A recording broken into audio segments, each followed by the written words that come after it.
ఈ పత్రికా సమావేశంలో నాతో పాటు గౌరవ మల్కాజ్గిరి శాసనసభ్యులు మరి రాజశేఖర రెడ్డి గారు, కంటోన్మెంట్ ఉప ఎన్నిక బీఆర్ఎస్ అభ్యర్థి నివేదిత సాయన్న గారు, మాజీ బోర్డు సభ్యులు లోకనాథ్ గారు, మాజీ market committee chairman TN Srinivas గారు, మోండా డివిజన్ మాజీ కార్పొరేటర్ ఆకుల రూప హరికృష్ణ గారు, మాజీ బోర్డు మెంబర్ సీనియర్ నాయకురాలు అనితా ప్రభాకర్ గారు, మాజీ బోర్డు మెంబర్ నళిని గారు, కంటోన్మెంట్ బోర్డు మాజీ ఉపాధ్యక్షులు జక్కుల మహేశ్వర్ రెడ్డి గారు,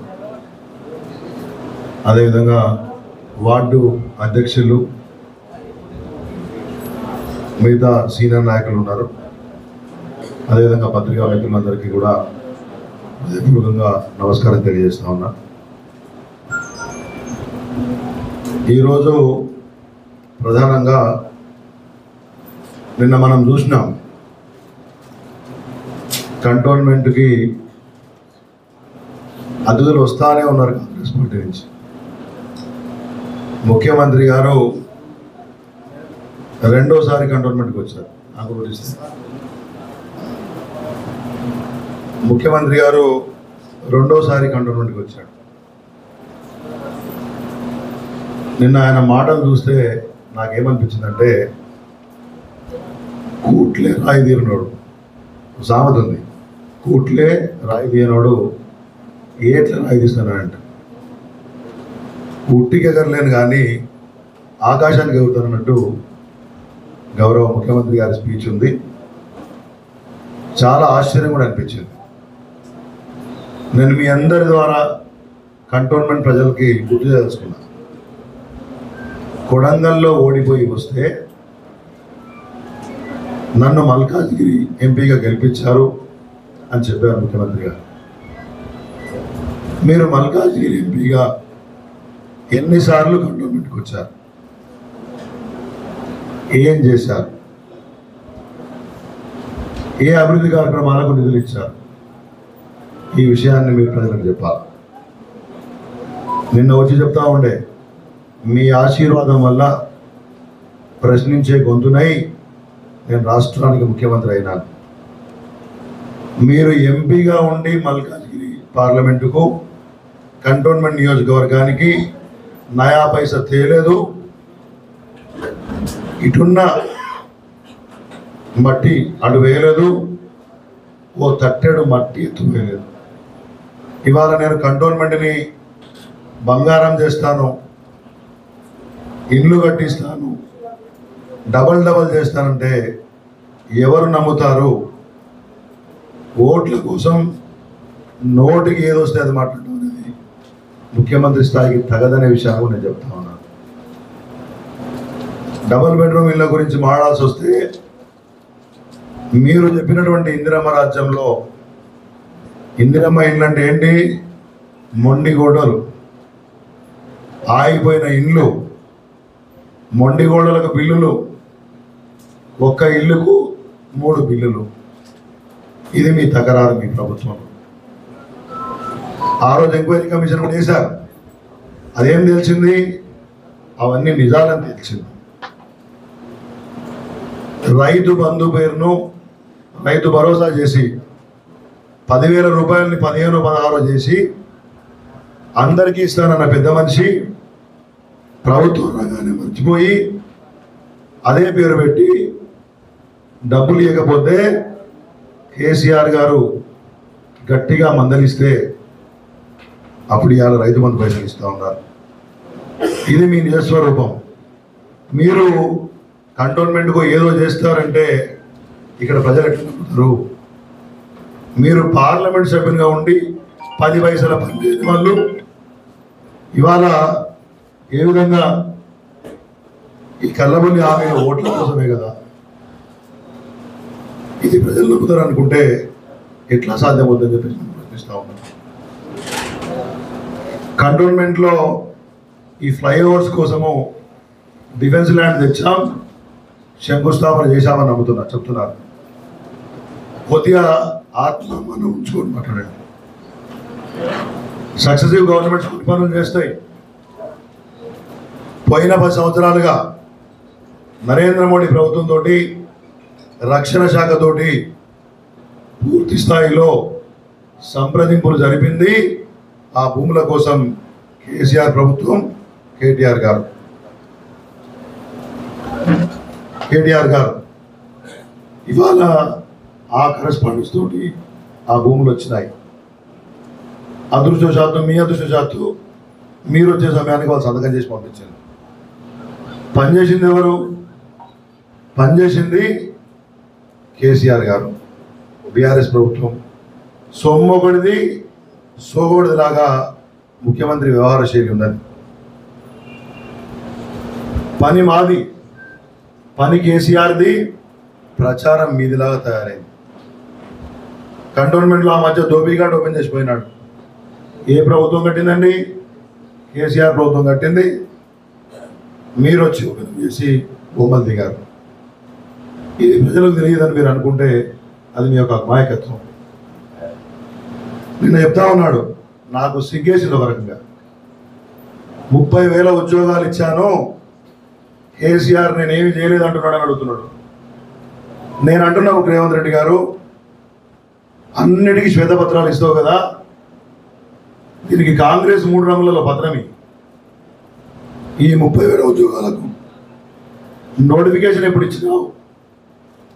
పరీక్షలు ఎప్పుడు పెట్టినావు? ఇంటర్వ్యూలు ఎప్పుడు చేసినావు? మూల్యాంకనం ఎప్పుడు చేసినావు? ఎప్పుడు డిక్లేర్ చేసినావు? డేట్లతో సహా ప్రకటించు. డేట్లతో సహా ఒక 3 రంగుల శ్వేతపత్రం అంటారు దాన్ని. 3 రంగుల పత్రమి. ఎందుకు ఇంత ఆత్మహీనంగా మాడుతున్నారు? కేసీఆర్ ప్రభుత్వం నోటిఫికేషన్ ఇస్తే, కేసీఆర్ ప్రభుత్వం పరీక్షలు ఇస్తే ఇచ్చిన ఉద్యోగాలకి మేము ఇచ్చినట్టు ఎవరు నమ్ముతారండి? ఉద్యోగం వచ్చిన తెలియదా? ప్రజలకు తెలియదా? ఇంత అబద్ధాలు మాట్లాడతారా? ముఖ్యమంత్రి అబద్ధాలు మాట్లాడితే ప్రజలేమనుకోవాలండి? ఇకపోతే కేసీఆర్ ప్రజల్ని 10 ఏళ్ళు ముంచినామని చెప్తా ఉన్నాడు. ఏం చేసినామండి? ఎట్లా ముంచినాం?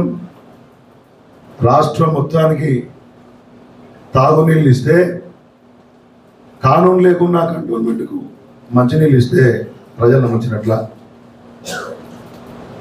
24 గంటల కరెంట్ ఇస్తే ప్రజలను ముంచినట్ల, రైతు బంధు ఇస్తే ప్రజలను ముంచినట్ల,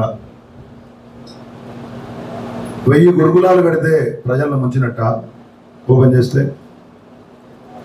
చెప్పుకుంటూ పోతే హైదరాబాద్ నగరాన్ని అభివృద్ధి చేస్తే ముంచినట్ట, హైదరాబాద్ నగరంలో 37 ఫ్లైఓవర్లు కడితే ముంచినట్ట. ఎట్లా ముంచినాం చెప్పాలి? కేసీఆర్ చేసిన పనిలో 10% నువ్వు చేసినా నీ జన్మదినం అవుతుంది రేవంత్ రెడ్డి గారు. మాటలు చెప్పుడు కాదు. నిన్న ప్రజలను అడుగుతున్నాడు ఏమని, అక్క మీ బస్సులలో పైసలు అడుగుతున్నా కావచ్చు, ఒప్పుకుంటా. ఆ తిరిగే బస్సులల్లో మహిళలను ఎక్కించడం తప్పితే 500 సిలిండర్ వస్తుందా నేను అడిగిన చాలాసార్లు కంటోన్మెంట్లో. రావట్లేదని చెప్తున్నారు. కరెంటు 0 బిల్లులు రావట్లేదని చెప్తున్నారు. కేసీఆర్ మాఫ్ చేసిన టైం కూడా మళ్ళా బిల్లులు వేస్తున్నాడని చెప్తున్నారు. నిన్న నేను చూసిన స్పందన లేదు. సార్ అడుగుతున్నాడు కానీ కిందికి వెళ్ళి సమాధానం వస్తలేదు. అంటే ఏంది? మొన్న మా నాయకుడు వచ్చినాడు, దమ్మున్న మాట అడిగినాడు. మీరు అందరూ చూసినారు అన్నానగర్లా. ఎంత ధైర్యం ఉండాలి?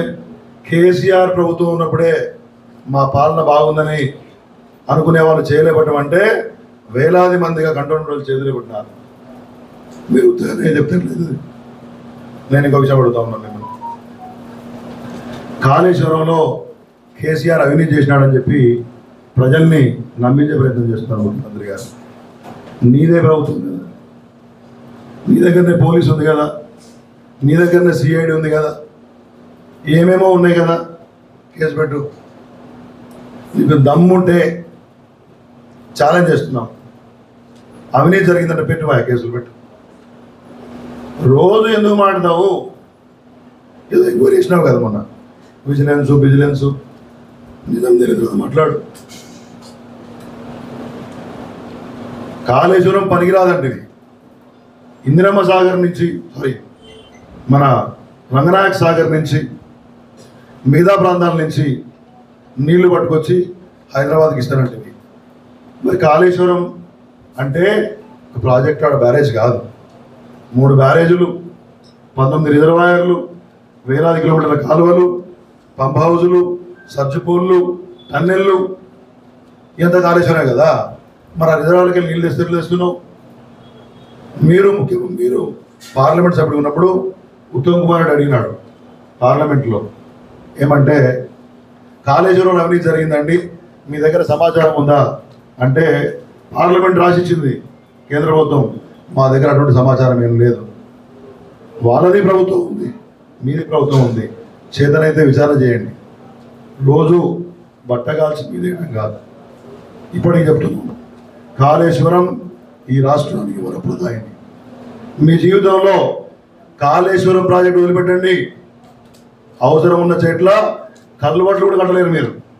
ఇటువంటి మాటలు మాట్లాడితే ప్రజలు నవ్వుతారు. అందుకే మిమ్మల్ని చీత్కరించుకుంటున్నారు కంటోన్మెంట్లో. ఇంకేం చెప్తున్నాడు, బీఆర్ఎస్ రద్దయిన 1000 నోట్లు లాంటిదంట.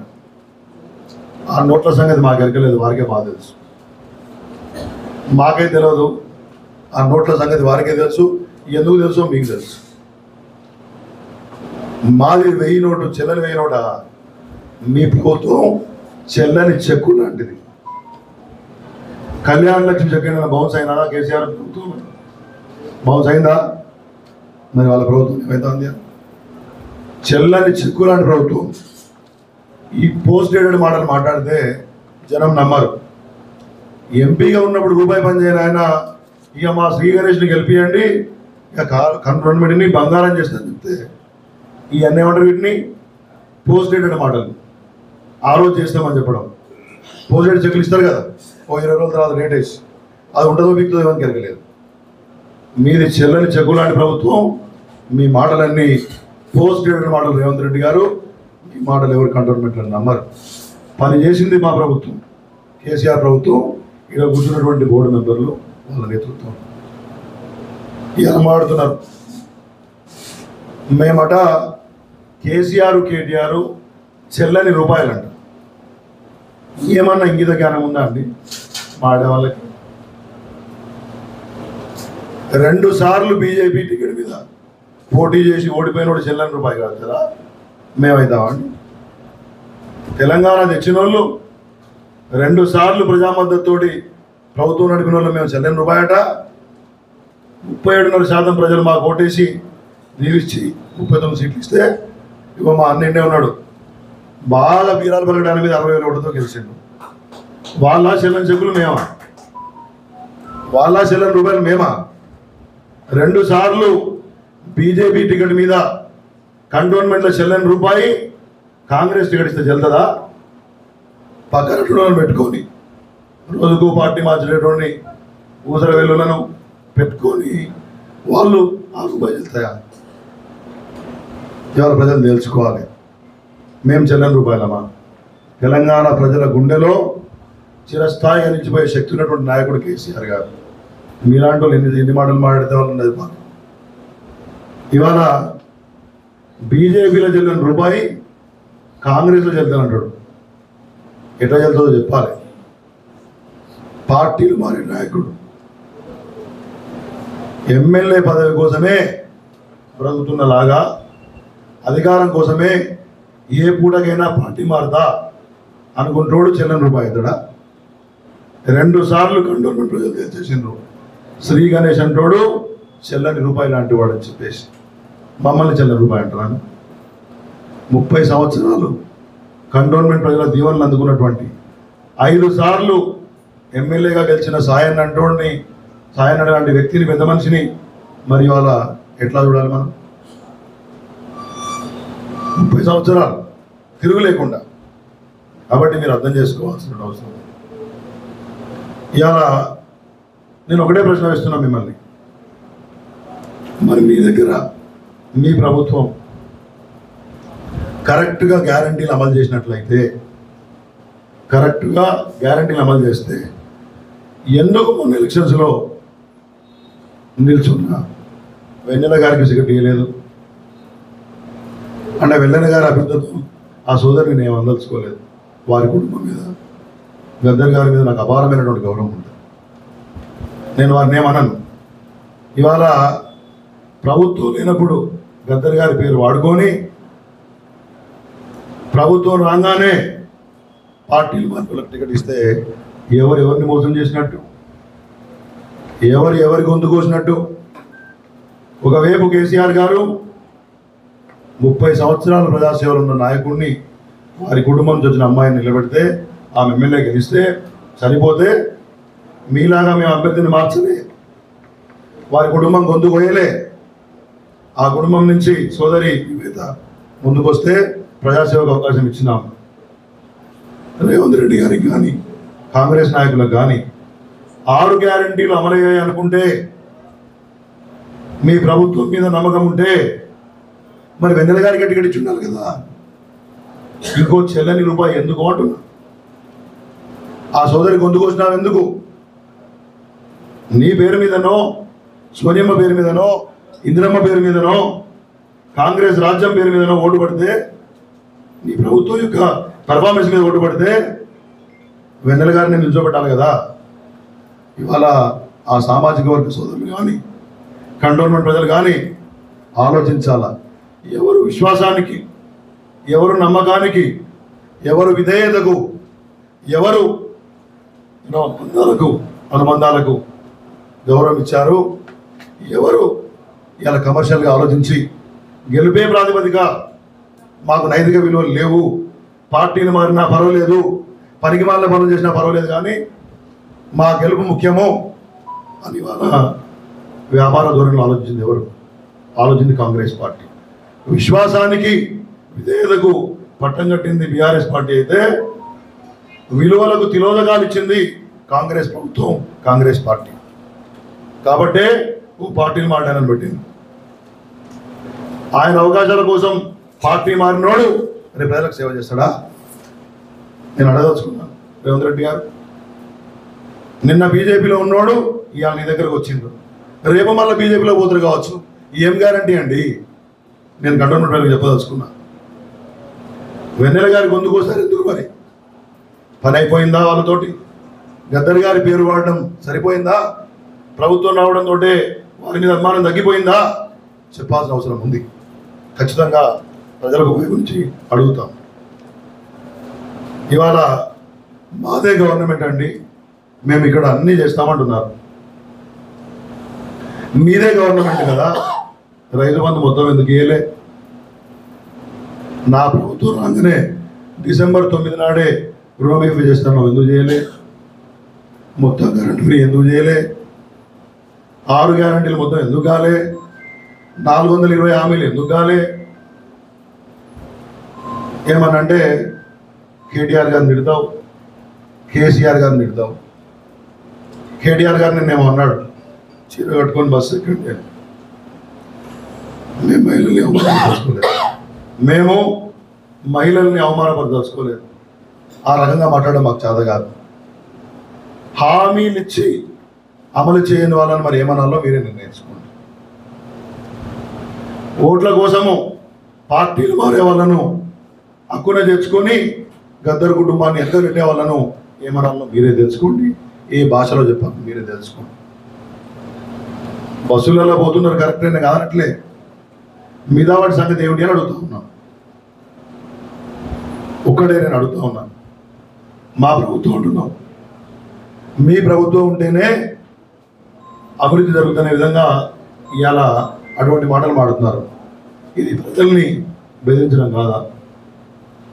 ప్రజల్ని బెదిరించడం కాదా? ఈ రకమైన పద్ధతి ముఖ్యమంత్రి అవునా?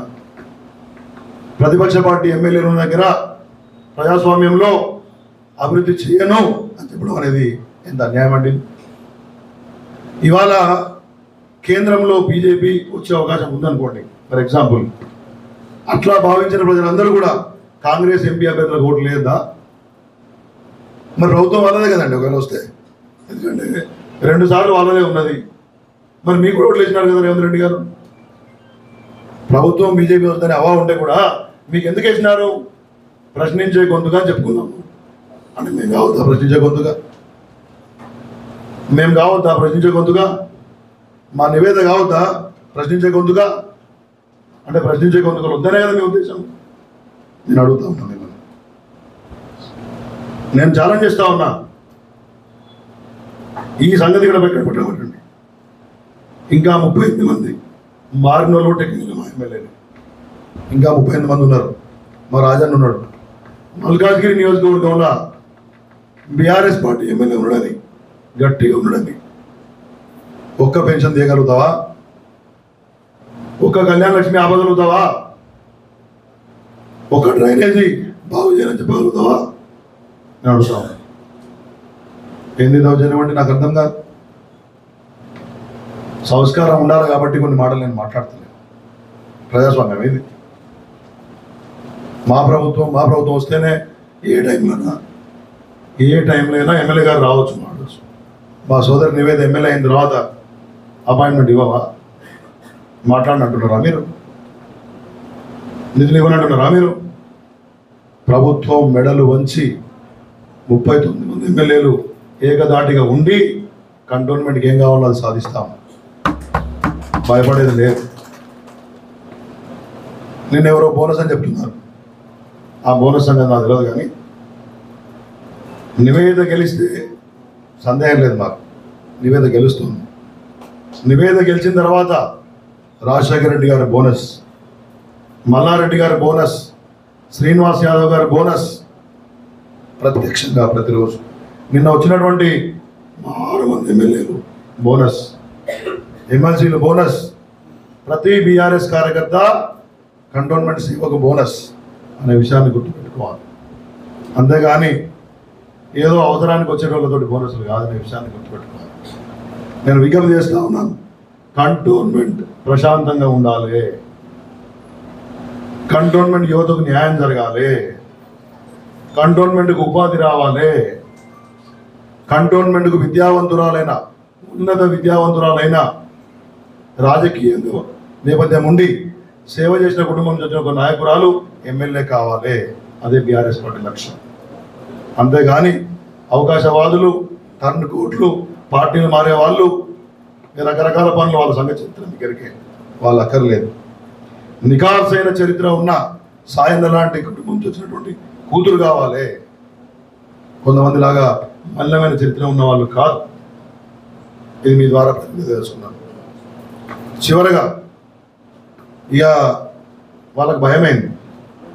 ఎట్లా గెలుస్తున్నాం, బీఆర్ఎస్ పార్టీ గెలుస్తుంది, నేను లోకల్ బస్ వచ్చినట్టు వచ్చిపోతా ఉన్నారు.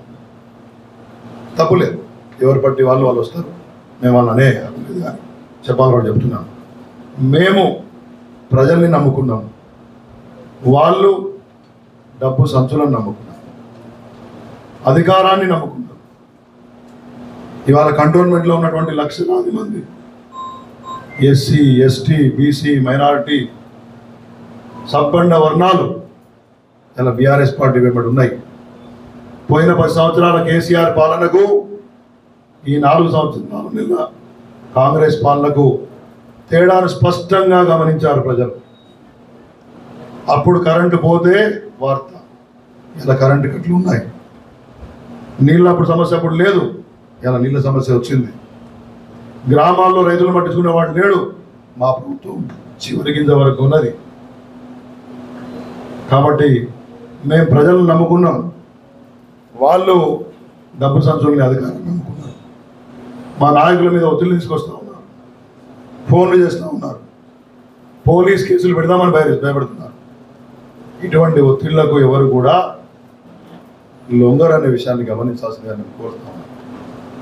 ఏది ఏమైనా నేను మీ ద్వారా తెలియదలుచుకున్నాను. కంటోన్మెంట్లో గతంలో గెలిచింది బీఆర్ఎస్, ఈ ఎన్నికల్లో గెలిచేది బీఆర్ఎస్. రేపు ఈ ప్రాంతానికి ఎమ్మెల్యే అయ్యేది నివేద సాయన్న గారు అని చెప్పే విషయాన్ని మీ ద్వారా చెప్తూ, అదే సమయంలో ఇవాళ పార్లమెంట్లో నిన్న మా మల్లారెడ్డి గారు చెప్పినట్టు కాంగ్రెస్ 3rd పొజిషన్లో ఉంది. వాళ్ళకి నిద్ర పడతలేదు. బీఆర్ఎస్ అసలు ఊసలు లేదు అనుకుంటే ఉన్నదన్న మా ఎమ్మెల్యేలు ఇవాళ అనూహ్యమైన రీతిలో పార్లమెంటు కూడా మల్కాజ్గిరి మా పార్టీ గెలుస్తుంది, బీఆర్ఎస్ గెలుస్తుంది. కాబట్టి ఏది ఎంత చేసినా కానీ రాబోయే 5 రోజులు మా కార్యకర్తలు, మా నాయకులు అవిశ్రాంతంగా ప్రజల మధ్య ఉంటాం, ప్రజల్ని నమ్ముకుంటాం, ప్రజలకు గతంలో సేవ చేసిన దాన్ని మళ్ళీ వాళ్ళకు గుర్తొచ్చే విధంగా ప్రయత్నం చేస్తాం. ఖచ్చితంగా కంటోన్మెంట్ సీట్ని మేము గెలుస్తామని చెప్పేసి మీ అందరి ద్వారా తెలియజేస్తూ మరి ధన్యవాదాలు. ఇప్పుడు మా సోదరులు మాట్లాడతారు. అంత అద్భుతంగా చెప్పింది. సూపర్. సో మళ్ళీ డైల్యూషన్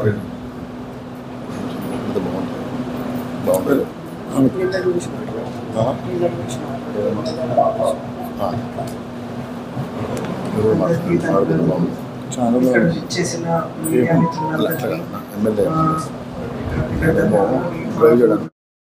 మా రాజశేఖర్ అన్న గారికి అందరికీ ధన్యవాదాలు. మాకు ఇంటింటికి వెళ్తే చాలా మంచి ప్రచారం జరుగుతుంది. మాకు ఆల్మోస్ట్ 2 టైమ్స్ ఇప్పటికీ మేము ప్రచారం అయిపోయింది. అక్కడ ప్రజల నుండి చాలా మంచి స్పందన లభిస్తుంది. నిన్న మీరు చూశారు, మాకు ప్రజల ముందరకు వచ్చి ఎంతోమంది వాళ్ళంతా వాళ్ళే మాకు ఓటేస్తా అనేసి ముందరకు వస్తున్నారు. అంతేకాకుండా నిన్న మా పార్లమెంట్ ఎమ్మెల్యేలందరూ కూడా నాకు మద్దతు పలకడానికి వచ్చారు. మా రాజన్న కానీ, మా మల్లారెడ్డి అంకుల్ కానీ, సుధీర్ రెడ్డి అంకుల్ కానీ, మా వివేక్ అన్న కానీ, సో లక్ష్మారెడ్డి గారు కానీ, లక్ష్మారెడ్డి గారు, సుధీర్ రెడ్డి గారు కానీ, అందరు కూడా ప్రతి ఒక్క కృష్ణారావు అంకుల్ కానీ అందరు కూడా ప్రతి ఒక్క వార్డులో నుండి ప్రతి ఒక్క వార్డులో ప్రతి ఒక్క బోర్డు మెంబర్తో ప్రతి ముఖ్య లీడర్లతో పాటు ప్రచారం చేయించారు. సో చాలా అద్భుతంగా జరిగింది.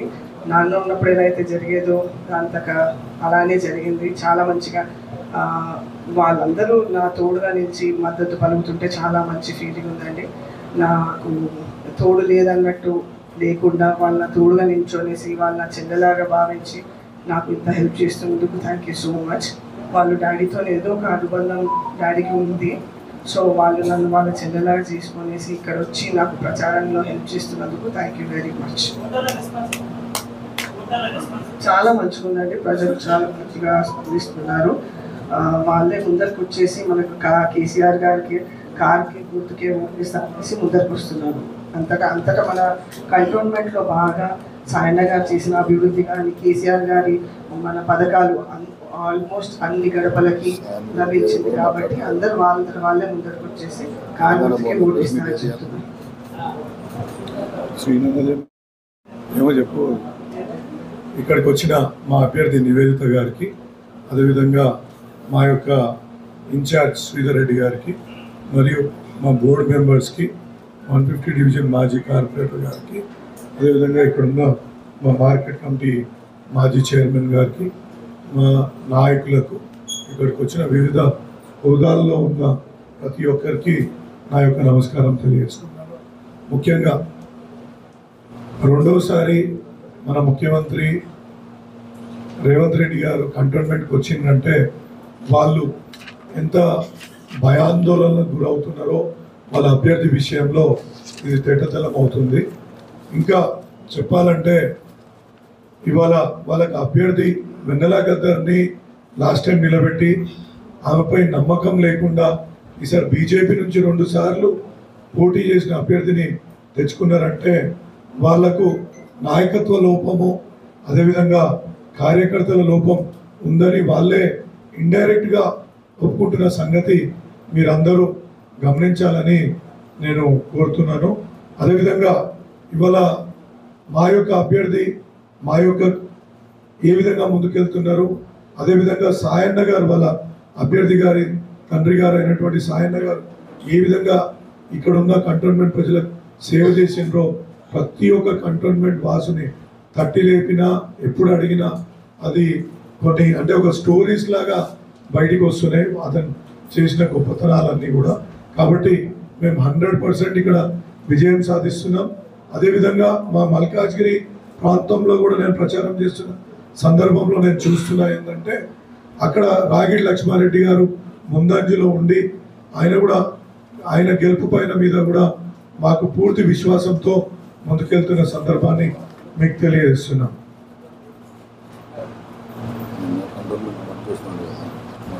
ఇంకొకటి, ఎప్పటి నుంచో ఎన్నో సమస్యలతోటి కంటోన్మెంట్ ఇబ్బందులు పడుతున్న మాట మీ అందరికీ తెలుసు. రోడ్ క్లోజర్ విషయం అనుకోండి, ఇక్కడ రెగ్యులరైజేషన్ విషయం అనుకోండి, ఇక్కడ రిజిస్ట్రేషన్ చేసుకోవాలంటే కూడా 3% అధికంగా కట్టాల్సిన పరిస్థితి అనుకోండి, ఇక్కడ అంటే బిల్డింగ్ రెగ్యులరైజేషన్, ఇక్కడ ఫ్లోర్ స్పేస్ ఇండెక్స్ కూడా ఎంత తక్కువగా ఉంటుందో మీ అందరికీ తెలుసు. వీటన్నిటికీ సొల్యూషన్ ఒకటే, జిహెచ్ఎంసీలో మెర్జర్. జిహెచ్ఎంసీలో మెర్జర్ కావడానికి కూడా మన సాయన్న 1997లోనే ఆయన ప్రస్తావించిన సంగతి మీ అందరూ గుర్తు చేసుకోవాలా. ఎందుకంటే అప్పుడే సాయన్న గారు ఇది గుర్తించి ఈ యొక్క కంటోన్మెంట్ సమస్యలని పూర్తిగా తొలగిపోవాలంటే మన కంటోన్మెంట్ ప్రాంతం పూర్తిగా జిహెచ్ఎంసీలో మర్జర్ అయితేనే బాగుంటుందనేసి భావించి ఆయన అప్పుడే ప్రతిపాదించారు. ఇప్పుడు వీళ్ళు వచ్చి కొత్తగా చెప్పడం ఏముంది, ఇంకా కేంద్ర ప్రభుత్వం కూడా మా యొక్క కంటోన్మెంట్ని మర్జర్ చేస్తా అని చెప్పి ఎంతో ఆపుకుంటా, అంటే 32 కంటోన్మెంట్లని ఫాస్ట్ ఫార్వర్డ్ ట్రాక్ మీద పెట్టి ముందుకు తీసుకుపోవాల్సిన దాంట్లో ఈ యొక్క సికింద్రాబాద్ కంటోన్మెంట్ని మళ్ళా ఏ రీజన్ వల్ల తప్పించారో మాకు తెలియదు. ఇలా ప్రజాస్వామ్యం గురించి మోడీ గారు కూడా చాలా పెద్ద ఎత్తున చెప్తుంటారు. ఆయనకు కాన్స్టిట్యూషన్ మీద ఏమాత్రం గౌరవం ఉంటే ఇక్కడ 3 టర్మ్స్ 4 టర్మ్స్ నుంచి ఒక నాయకుడిని నామినేట్ చేసి ఇక్కడ ఎన్నికలు నిర్వహించకుండా ఏ విధంగా చేస్తుండో మీ అందరికీ తెలుసు. కాబట్టి కంటోన్మెంట్ ప్రజలు కూడా దీన్ని చూస్తున్నారు. తప్పకుండా బీజేపీకి కానీ కాంగ్రెస్ కానీ గట్టిగా బుద్ధి చెప్తారు అని నేను పూర్తిగా నమ్ముతున్నాను. అదేవిధంగా మా అభ్యర్థిని సునాయాసంగా అత్యధికంగా లాస్ట్ టైం ఏదైతే మెజారిటీ వచ్చిందో దానికి డబుల్ మెజారిటీ వచ్చే దిశగా మేము అడుగులేస్తున్నామని చెప్పి తెలియజేసుకుంటూ ఈ అవకాశం ఇచ్చిన పెద్దలకు మరియు మీడియా మిత్రులకు అందరికీ కూడా ధన్యవాదాలు.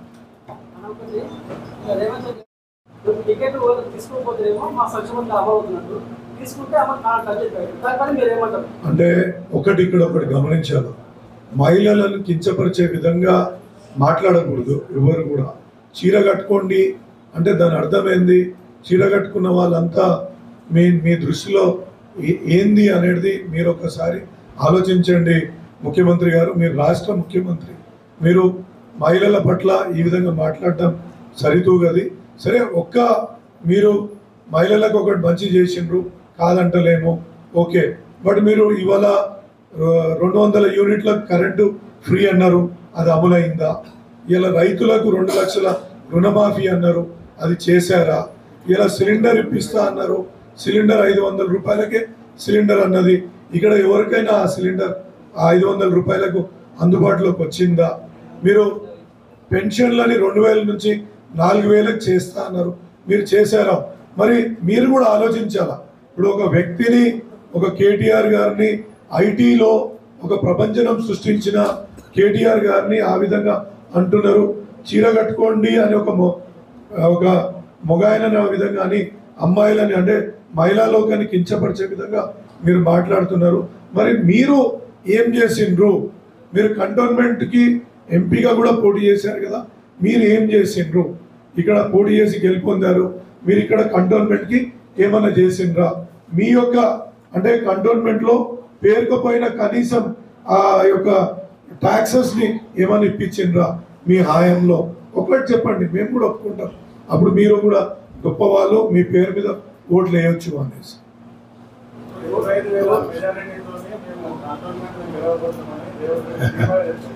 అదే మర్చిపోయినా, ఇప్పుడు చెప్తా. కంటోన్మెంట్ ఓడిపోతున్నామని చెప్పేసి నిన్న రేవంత్ రెడ్డి గారు చెప్పగానే చెప్పాడు. మీరు ఆ వీడియో చూడండి. 1,00,000 ఓట్లతోటి సునీతమ్మ గెలుస్తుంది అన్నాడు, 25,000తో గెలుస్తామని చెప్పేసి గణేష్ పేరు చెప్పిండు. 1,00,000 అని ఏళ్ళ మాట చెప్పిండు. ఒకటోసారి, రెండోసారి, మూడోసారి లాగా 25,000 చెప్పినాడు. పైసాబ్ ఎందుకు చెప్పలే? ఆ నామకు చెప్పిండు మాట, అది కూడా 25 అన్నాడు. నమ్మకం లేదు పైసాబ్. నేను గంటపదని చెప్పినాం, ఆయన 1,00,000 ఒకటోసారి, రెండోసారి లాగా 3 సార్లు 5 సార్లు చెప్పిండు ఆ గణేష్ పేరు చెప్పలే, ఎందుకు చెప్పలే? ఆయన ఓడిపోతున్నాడు పైసా కాబట్టి ముఖ్యమంత్రి గారు చెప్పలే. నెంబర్ 1. ఇంత అబద్ధాలు ఎంతో సీనియర్ పాత్రకి వెళ్ళినా మీరు చెప్పండి. ఇప్పుడు మహేందర్ రెడ్డి చీఫ్ విప్పున్నాడా? మహేందర్ రెడ్డి విప్పున్నాడా? ఇప్పుడు ఉన్నాడా? చీఫ్ విప్పున్నాడా? ఆయన ప్రసంగంలో చెప్పిండా లేదా? అంటే నువ్వు ఇంతమంది అధికారం ఉందని చెప్పు, అబద్ధం కాదా అండి? ముఖ్యమంత్రి అబద్ధాలు ఆడతాడు అట్లా? నేనే చూసిన వీడియో, ఆ వీడియో మీరు చూసిన రాములన్న ఉందా చీఫ్ విప్ అని అన్నాడు కదా. ఇక అట్లా అవును, అదే చూడండి మా ఉపాధ్యక్షుడు చెప్తున్నాడు. మా సార్ చెప్తారు కదా, మందికి పుట్టిన బిడ్డలన్నీ మాయే అని చెప్పుకోవాలి, లేకపోతే దుకాణం లేదా. ఇంకేమన్నా? ధన్యవాదాలు అయ్యా.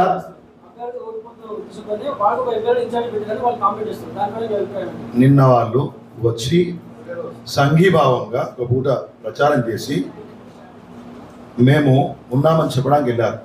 ఒక తండ్రి లేని బిడ్డకు సుదీర్ఘకాలం శాసనసభ్యుడిగా పనిచేసినటువంటి ఒక తోటి శాసనసభ్యునికి కొంతమంది ఆ గౌరవభావంతో ఆయన సేవల గుర్తుగా ప్రజలకు అప్పీల్ చేయడానికి వాళ్ళు వచ్చారు. ఇన్ఛార్జ్లో పెట్టలే, వాళ్ళ తీరుగా ఊరుకోకుండా తెచ్చుకోలేదు. ధన్యవాదాలు.